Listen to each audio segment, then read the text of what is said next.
Hello viewers, welcome to SRG sports. मेरा नाम है आबिर और मेरे साथ हैं पारसी जिमखाना के president mister Mehli. Welcome to SRG sports sir. It's been a pleasure hosting you today. Sir, Thank you. we have a few questions, won't take much of your time. पहला सवाल मेरा सर ये है आपसे कि मुंबई क्रिकेट का बैकबोन हमेशा से ऐसे जिमखाना, ऐसे ग्राउंड्स हुआ करते थे और अभी भी है। लेकिन अभी जो मतलब सिचुएशन ऐसी है कि स्पेस कम हो रही है। रियल एस्टेट का बिजनेस बहुत ज़्यादा बढ़ रहा है। There are shrinking spaces. So इस हालात में ऐसे इंस्टीट्यूशंस क्या अडेप्ट कर रही हैं या ये एक डिसएडवांटेज के तौर पर ये देख रहे हैं आप? तो इंटरेस्टिंगली मुंबई का क्रिकेट शुरू जो हुआ वो ये 5 जिमखाना से शुरू हुआ है। Okay. Parsi Gymkhana founded in 1885. Then Islam, Hindu and Catholic is the last one. वो possibly 1908 में शुरू हुआ। ओके। और आप ऐसे समझ सकते हैं कि ये नर्सरी है मुंबई क्रिकेट का। Yes yes, it is the starting point. Absolutely. और कुछ रियल एस्टेट का प्रेशर ऐसा तो कुछ सवाल ही हो ही नहीं सकता, बिकॉज ये जमीन जो है वो महाराष्ट्र गवर्नमेंट का है। It is collectors land. हम लोग को चॉइस भी नहीं है। We have to use it for sports. Great. So at least as far as this gymkhana is concerned, this ground is concerned, there is no option. It can only be used for sports, and हमारा intention भी वही है। हमारा आप अगर हमारे bylaws देखेंगे जो 1885 में बने हैं, तो सिर्फ स्पोर्ट्स के लिए ये यूज हो सकता है। ये हमारा प्राइमरी ऑब्जेक्टिव है और कुछ भी ऑब्जेक्टिव नहीं हो सकता है। पैसे के लिए जमीन यूज करने का इम्पॉसिबल है, मगर सिर्फ as a means of survival Maharashtra government allows us के हम लोग साल में 45 वेडिंग्स के लिए ग्राउंड शाम के टाइम यूज कर सकते हैं। And that number is fixed. हाँ, 45 मैक्सिमम। Okay. लेकिन हम लोग को मिलता है, ऐसा समझो कोई साल में 15 मिलता है, कोई साल में 25 मिलता है। Okay. Normally in that range. Okay. But that is only to ensure that the gymkhanas manage to survive, because see the cost of running an establishment like this काफी ज्यादा है। Yeah, और अगर कोई भी सोर्स ऑफ रेवेन्यू ना मिले तो तकलीफ हो जाएगा। But certainly objective of this place is only sports. So and that is the focus. Great, sir.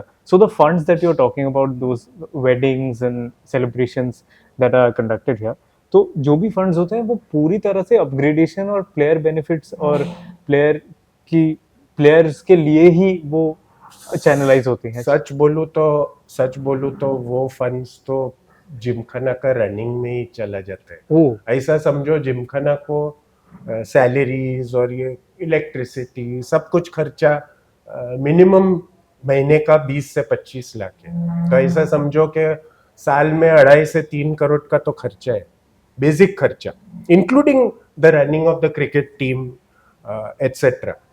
So and all other sports also. Cricket is not the only sport. Badminton है, billiard, snooker है। कभी कभी हम लोग बच्चों के लिए football का कैंप करते हैं। तो वो सब खर्चा मिलके ऐसा समझो कि साल में 2.5 से 3 करोड़ का खर्चा है। तो this revenue from weddings goes some part of the way towards meeting that खर्चा। एंड अमंग्स दैट खर्चा is the entire expenditure of the season of the cricket team. अभी कभी क्रिकेट टीम कुछ जीतता है तो कुछ वहां से प्राइज मनी मिलता है, लेकिन बाकी तो उन लोग के ऊपर खर्चा ही करना पड़ता है, you know, clothing, equipment. you have to, when you play away match, you have to pay ground revenue to that other opposite club. वो सब में So the revenue from weddings etcetera ऐसा समझो कि उसमें पूरा क्लब मेंटेन होता है, but one part of that is कि क्रिकेट के लिए और सब दूसरे स्पोर्ट्स के लिए भी खर्चा होता ओके है। Okay sir. सर पहले की बात मैंने सुना है ऐसा कि पहले एक एक प्लेयर दो दो जगह पे खेलते थे, कभी क्रॉस में, कभी आज़ाद मैदान में, कभी शिवाजी में। पर अभी थिंग्स हैव चेंज्ड एंटायरली। तो क्या आपको लगता है कि वो जो हसल मेंटालिटी थी वो तब मेंटल टफनेस के लिए ज़्यादा ज़रूरी थी, और अब जो सिस्टम्स हो गई हैं अभी थोड़े नाजुक पड़ जाते हैं प्लेयर्स, या चीज़ें और अलग फॉर द बेटर चेंज हुई हैं? देखो इंडिया में क्या हुआ, ऐसा समझो 50 साल पहले cricket was concentrated in the metros, and उसमें से मुंबई तो was the leading metro for cricket in all ways. Administration बोलो के खेलने का बोलो, नंबर ऑफ ग्राउंड्स बोलो, a league like Kanga League बोलो, you know, 98 teams playing in Kanga League, things like that. So certainly it was the focal point of cricket. Now it is not के लड़के लोग नाजुक हो गए कि कम मेहनत करते हैं ऐसा, but next let's say last 20 साल में, लास्ट 30 साल में rest of India is catching up, as in so you know आज आप देखोगे तो छोटी छोटी जगह से outstanding cricketers are come, you know Dhoni came from Ranchi, correct. so many cricketers I can think of who have come like that from small towns.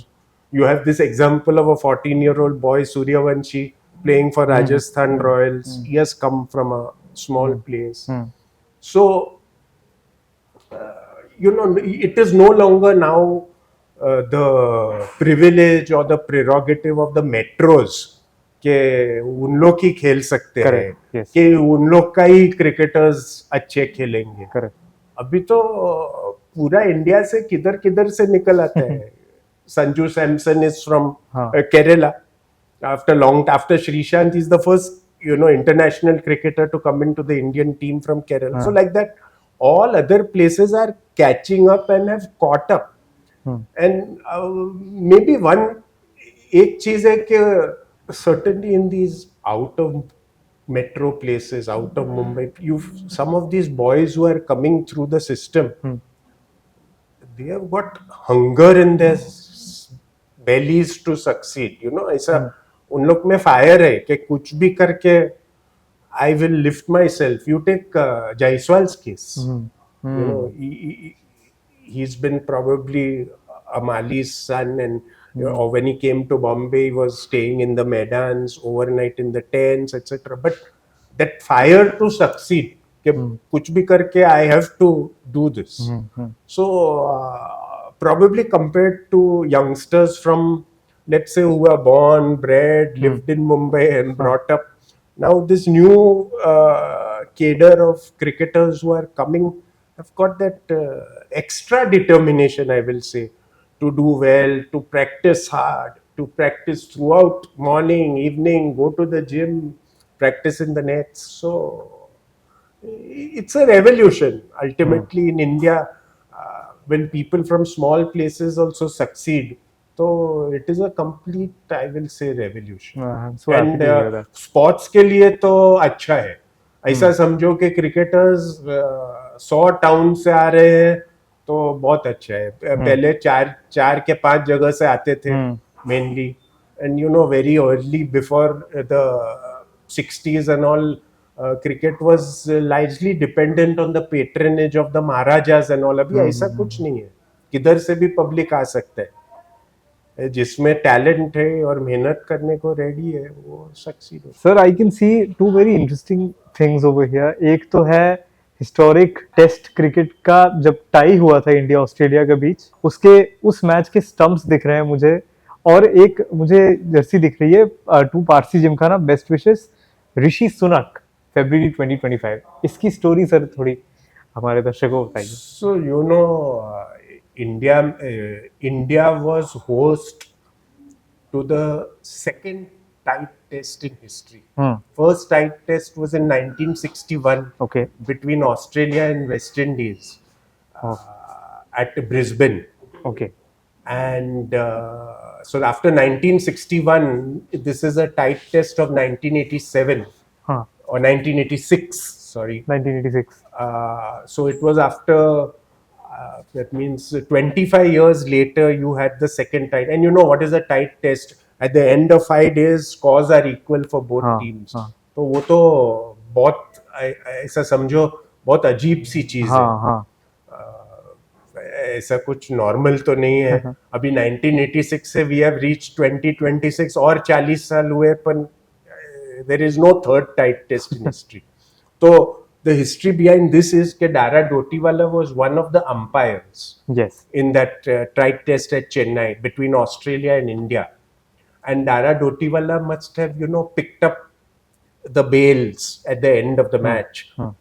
And उसने वो bails बॉल वो ग्रे निकल्स का बॉल काउंटर और Gray Nicolls का वो ball cutter, sometimes to cut the seam they use this ball cutter.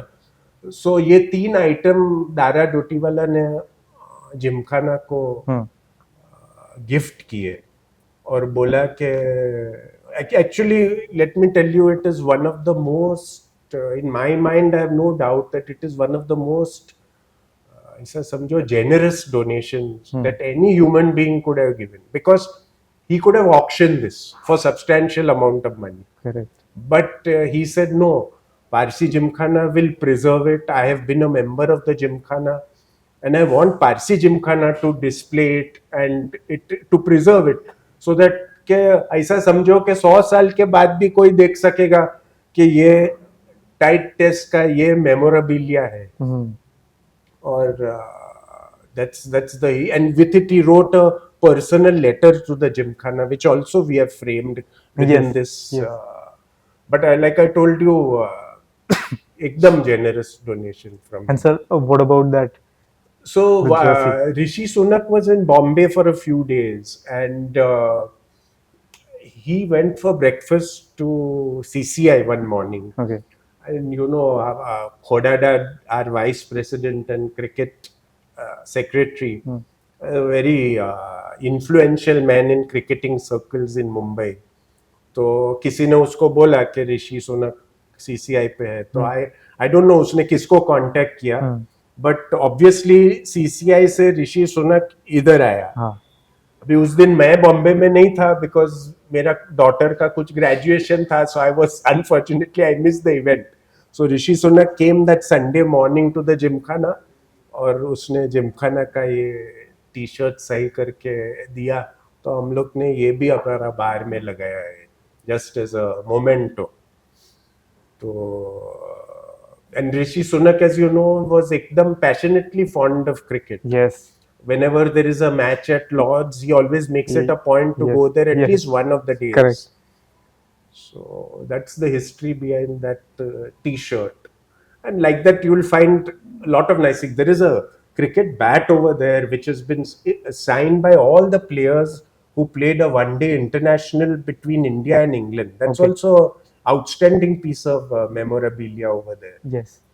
And then you'll have these old photographs of that's how it was 100 years back or 125 140 years back. You'll find some in the restaurant also like that. That was Parsi Gymkhana? That is the ground of the Parsi Gymkhana. Okay. This same ground that you are seeing. And this is how many years back? 100? This will be in 1890 1895. Oh, wow. So at least 130 years back.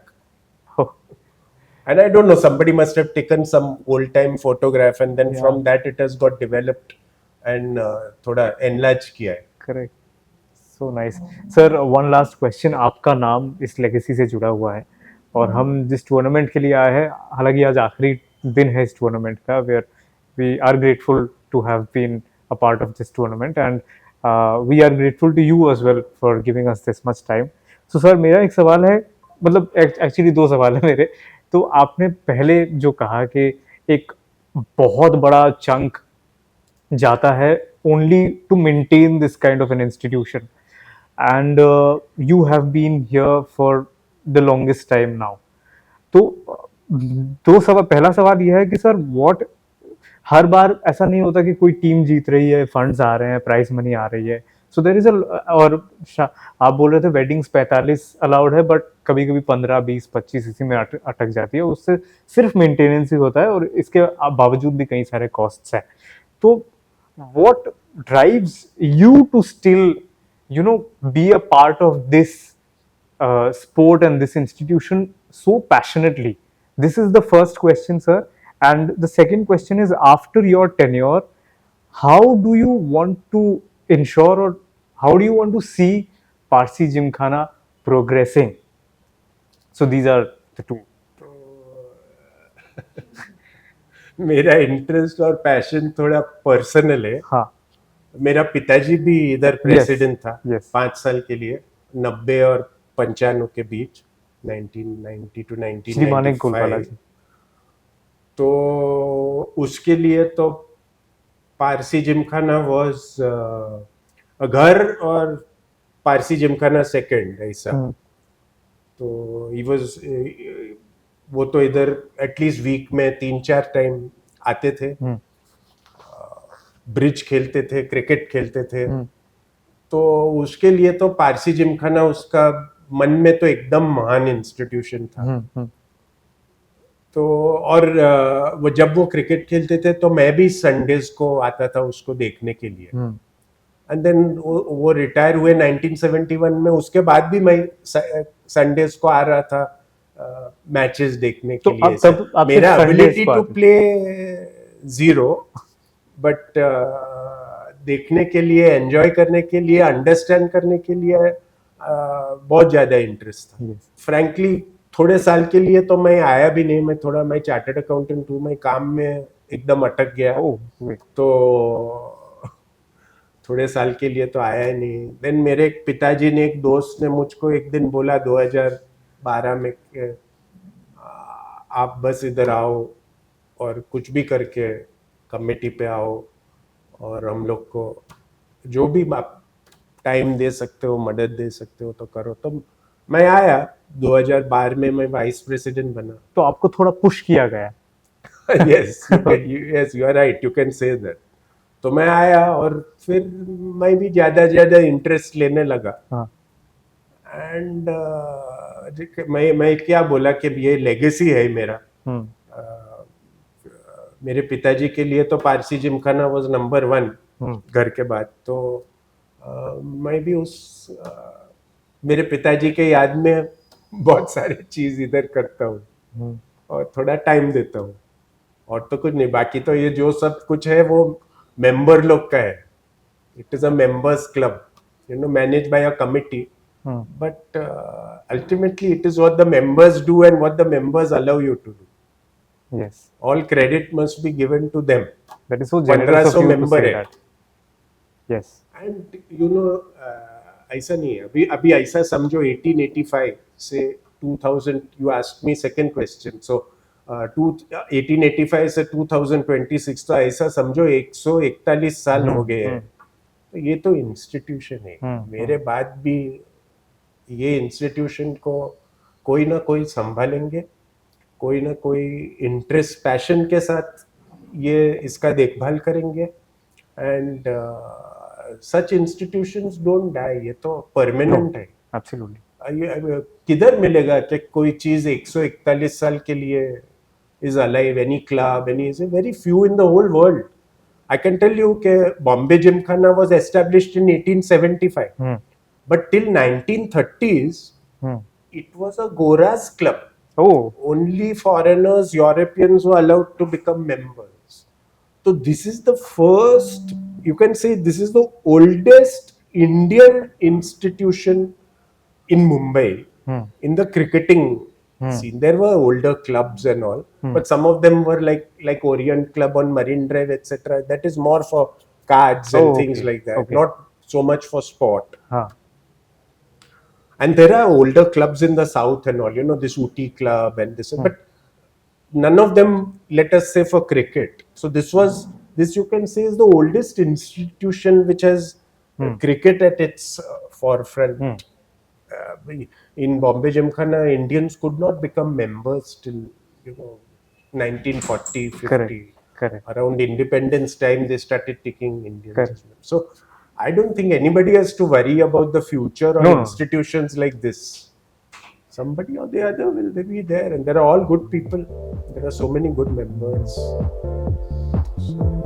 Thank you, sir. Thank you so much for Thank your you. valuable insights, and it was really a pleasure to talk to you, sir. Thank you. Thank you.